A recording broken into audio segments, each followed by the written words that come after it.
Well, good morning. How you doing? Hope you're having a good start to your day. And we appreciate you guys coming on Question and Answer Friday. And it's always fun. We got lots of questions to answer. And who knows how many we're going to get done. I can almost guarantee. Good morning, everyone. Andrea, Michael, Brahim, the Trinity. And Elena, how are you? Right up at the top this morning. And Rosalinda from Niagara Falls. Linda from St. Jude, Quebec, good morning. Leela from Verner, we appreciate you coming on. Madeleine from Kippawa, bonjour. Marilyn from, what? PR, was that? Wendy, Markham, Cheryl, good morning to you. Lori from Alberta, bright and early. Nellie, good morning. And Elaine from St. John's, Newfoundland.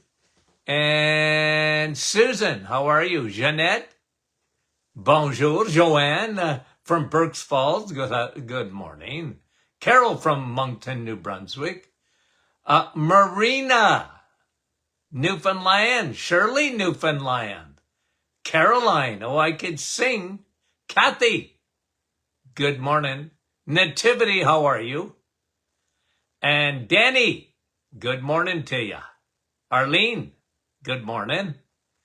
And John, Elgin, Illinois, good morning to you. Fran from Orangeville, we appreciate. Jeanette from Kapuskasing. Diane from LaSalle. And one more. Donna, Bell Valley, we got to get going, guys. Georgie, Halifax, Nova Scotia. Deb is asking what to do for stones in the gallbladder. Well, look, once you have formed stones, I mean, you can, there's an old pile of antidotal, okay? People, you can actually, if you go on YouTube, I'm sure you'll find them. People telling you how to get rid of stones.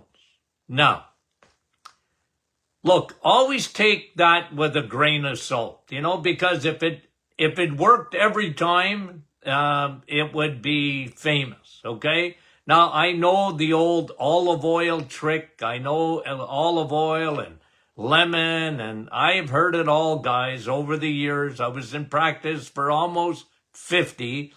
And look, there was no guarantee of getting rid of stones, okay?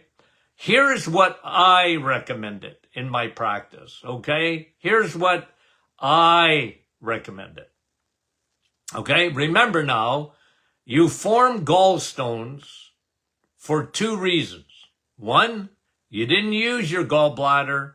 You weren't eating enough fat in your diet because you went fat-free, and a lot of people went for that lie. And that's the number one reason that people, you use your gallbladder or lose it. When I say lose it, millions of people don't even have a gallbladder.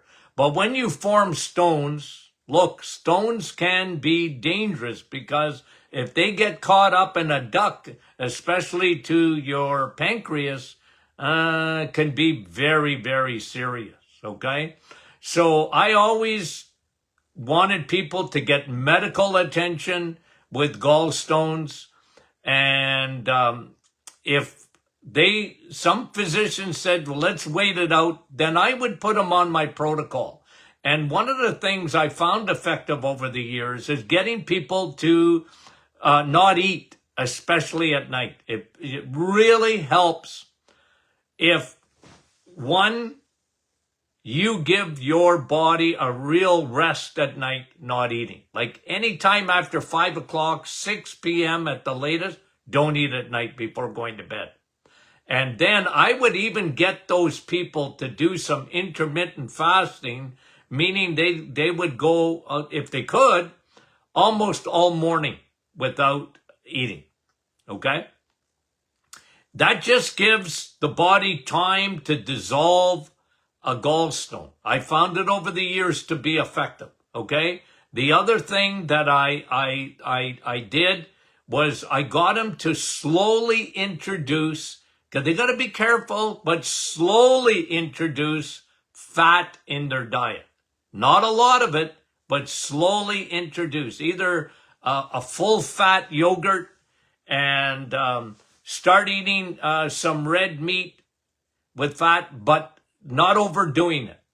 And of course, they could have chicken, they could have turkey, and that usually wouldn't bother them. But I got them to start eating fat so that the gallbladder would empty itself and into the small intestine. It would dump that bile. And again, by using it, not overdoing it, because you go too heavy in fat and you've already got stones, you could be in deep trouble. So those are the things I found. Intermittent fasting, never eat at night. I found it to be effective. Now, some folks here will put up, oh, this helped me and this and that. I got no problem. If I thought, I used to tell my patients, if I thought hanging you upside down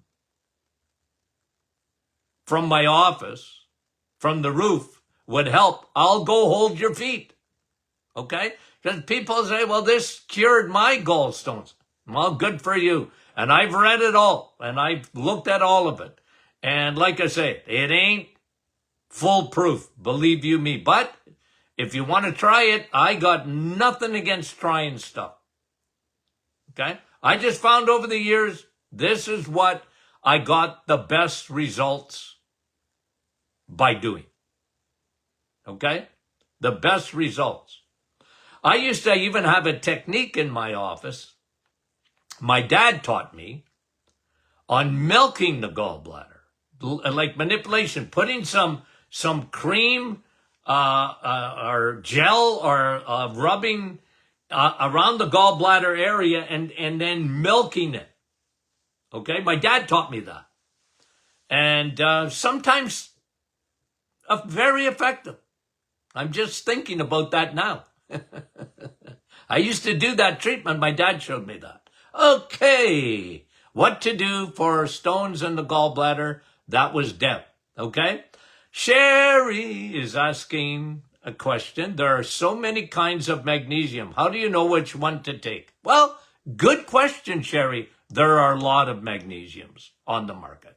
Okay, and you can take what is magnesium oxide. You can take an Epsom salt. Epsom salts are magnesium salts.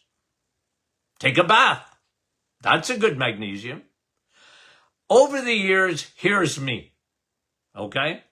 The best bioavailable magnesium is magnesium citrate or magnesium biglycinate. When you see the word ATE at the end, even malate, magnesium malate, okay? Or threonate. Those magnesiums have been chelated. They're ready to be absorbed. In my practice, I use magnesium citrate for years and years. And I like bisglycinate or biglycinate. Who cares what it's called? I know how to spell it. I like that because some people that I put on the magnesium citrate had it loosens your stool. Magnesium's good for constipation. Okay? And some people with magnesium citrate, it bothered them because it loosened their bowel too much. And they say, Doc, it's bothering me. I said, well, switch it to magnesium biglycinate. Now, the threonate, I like it, but the problem, to me, you pay way too much money for that. Okay? And, you know, it's got some good research behind it. I like it. But I think you cover your bases either with citrate or biglycinate. Okay? Sherry? Yeah. Good question, because there are a lot of magnesiums on the market. Absolutely there are. There are some better than others, And I needed to get results with magnesium. That's why I'm down to those two. Monica, I would like to know if methylated supplements are an advantage. No, they're not. Monica, I've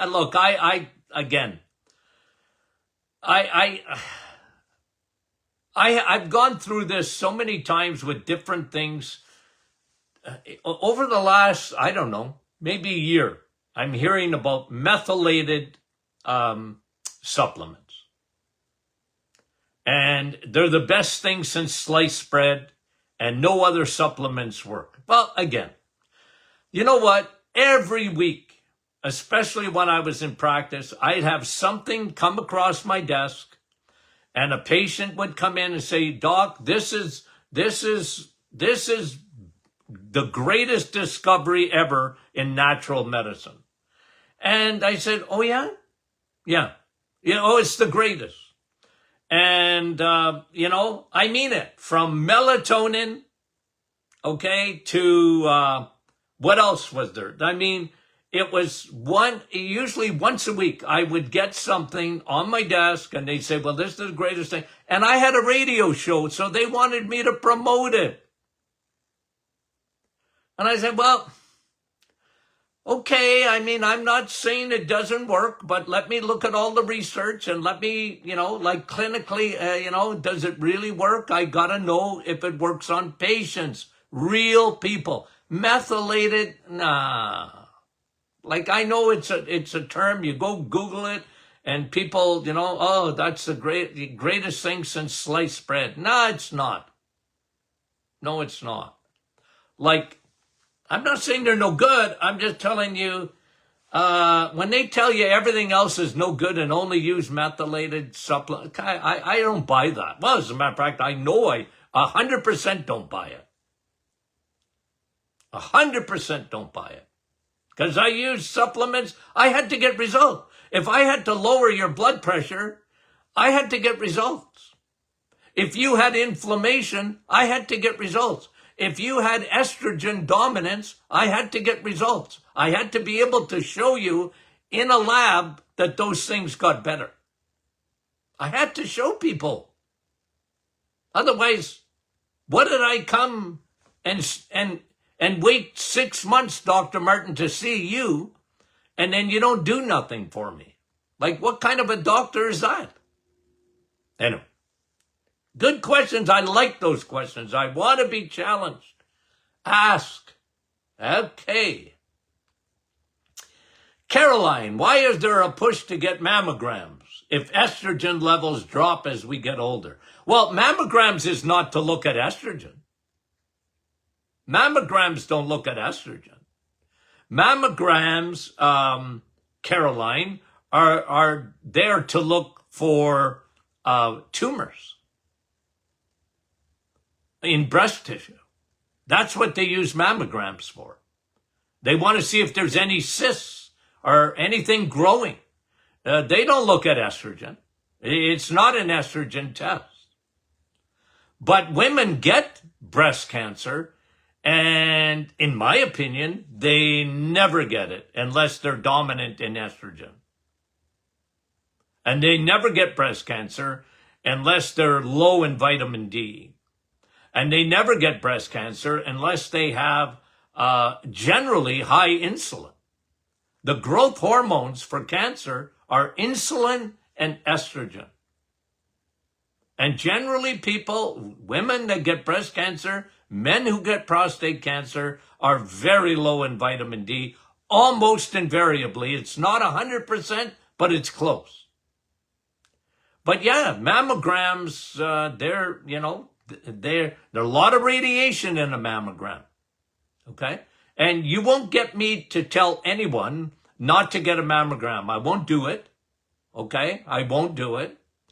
But I think they're overused. As a matter of fact, even the medical community, just like antibiotics, the medical community has been warned. You're using them too much, antibiotic. And even with mammograms, even some in the medical community are warning, there's a lot of false positives, first of all, in mammograms. And maybe we're using them too much. There's a whole lot of radiation. But guys, I'm not telling, I wouldn't do it. I give information. People make decisions. Okay? And that's the way I operate. And Karen, what is the cause of degenerative disc disease in a young man of 30 years old? Well, it could be old injuries. You can hurt your back, and even the pain goes away, but the degeneration started. I can tell you, if you looked at my x-rays of my spine, okay? In 1976, I totaled my Cadillac. I had a Cadillac in 1976. And I was in a car accident. And I got a severe whiplash injury. Okay? And if you looked at the x-rays, a couple of years later, I think, the x-rays right at the start, you don't see anything because there was nothing broken. There was misalignment, but you know what I mean? But you should have seen my neck. No, if I think about it and I get the EBGBs a little bit because how come I don't have a lot of pain in my neck? Because I got very bad degeneration at C5, C6 in my neck. Old injury. But I take care of myself. I spend a lot of time working out and trying to stay in shape. I'm very big on muscles, helping with the spine, big time, your leg muscles, your core muscles, and getting strong because that really anchors your back. I find that that's very effective. I've gotten, obviously, chiropractic treatment and whatever over the years, massage therapy and whatever, right? It's helped me a lot.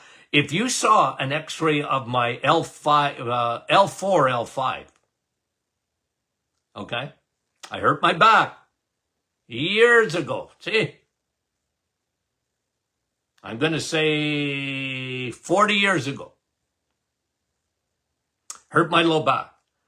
And a year later or so, I took an x-ray, re-x-rayed my spine, my low back, and it scares you. Because they said, oh, you got a lot of, but you know what? I really, and I used to, my back used to really bother me, but I don't have much back pain.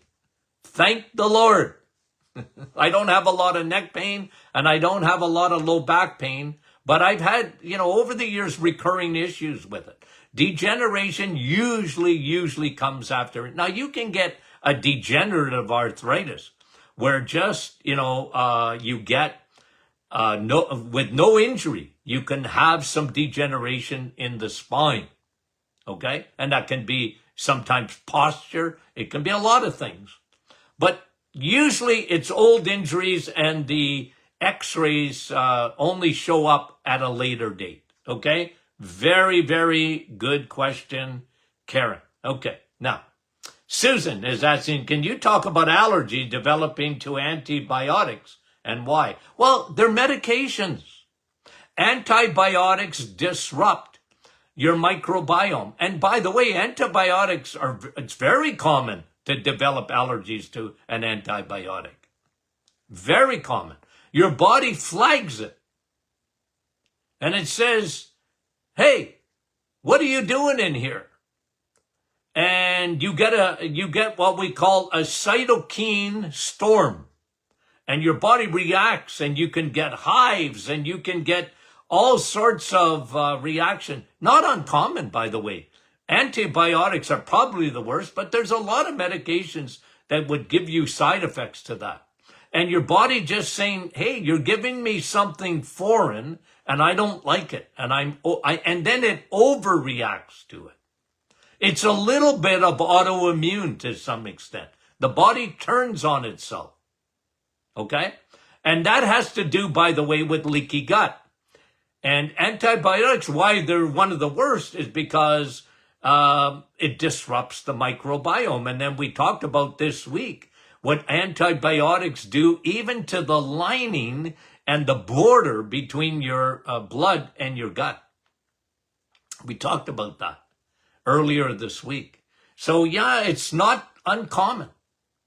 And why it happens is because it creates a leaky gut and an autoimmune response. A lot of times that happens. Okay, that was a good question, Susan. Diane, if 2 capsules of the DHA is a good prevention, sure is.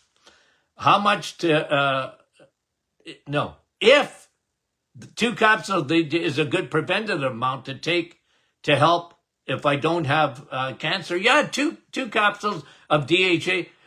Go around, check around. I invite you. Try and find a capsule of omega-3 that has the amount of DHA that we put. We have a pharmaceutical grade DHA. And because, again, when I was in practice, I often sent people to the health food store. I said, I want you to take this.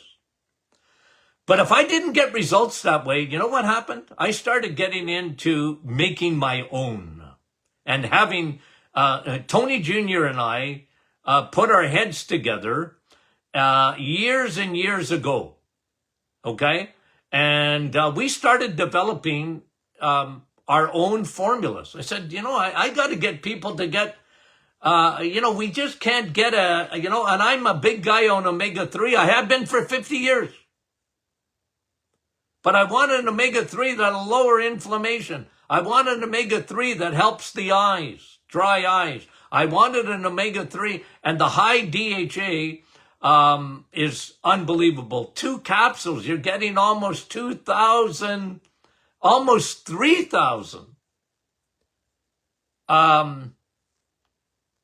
milligrams of DHA.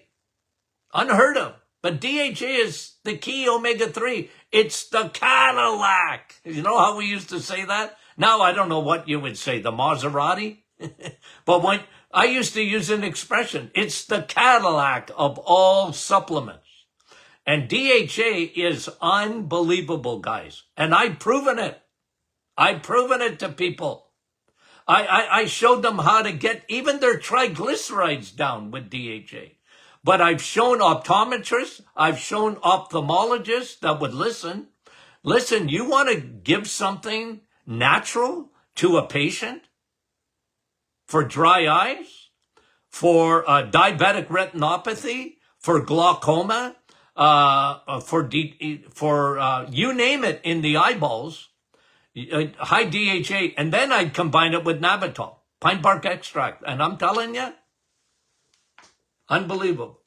But 2 capsules for sure is a great dose. If you got cancer and you've seen, guys, I don't know if not everybody perhaps, and new folks on with us, Google DHA and cancer and watch DHA destroy tumors. And that's not my research. Good question, Diane.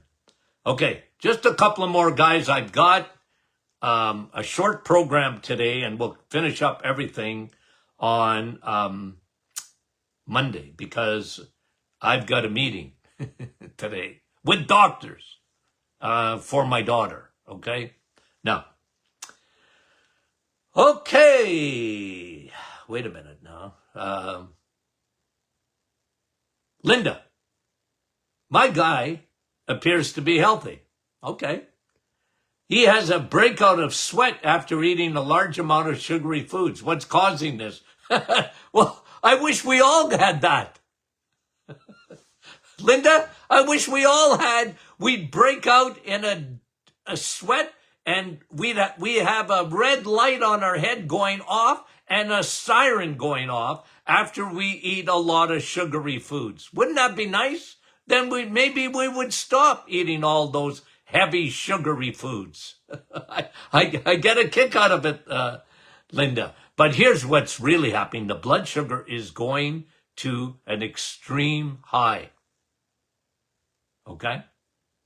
And the way your hubby or your guy is built, it's just a warning. Like his blood sugar is going crazy. And I would suggest to you that your guy and sugar don't get along at all. He doesn't need it, first of all, and tell him his body's trying to scream at him never to eat too much sugar, and he wouldn't need any sugar whatsoever. I've seen that before, by the way. I have it. I've seen it. Not I have it. I don't have it. I wish I had it. I'm not a big guy on sweets, by the way. I lost my sweet tooth. Okay? How do you do that? You do the reset.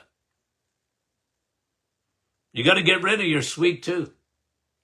And it's amazing what happens. Your body says, and then you have something sweet and you go, ugh.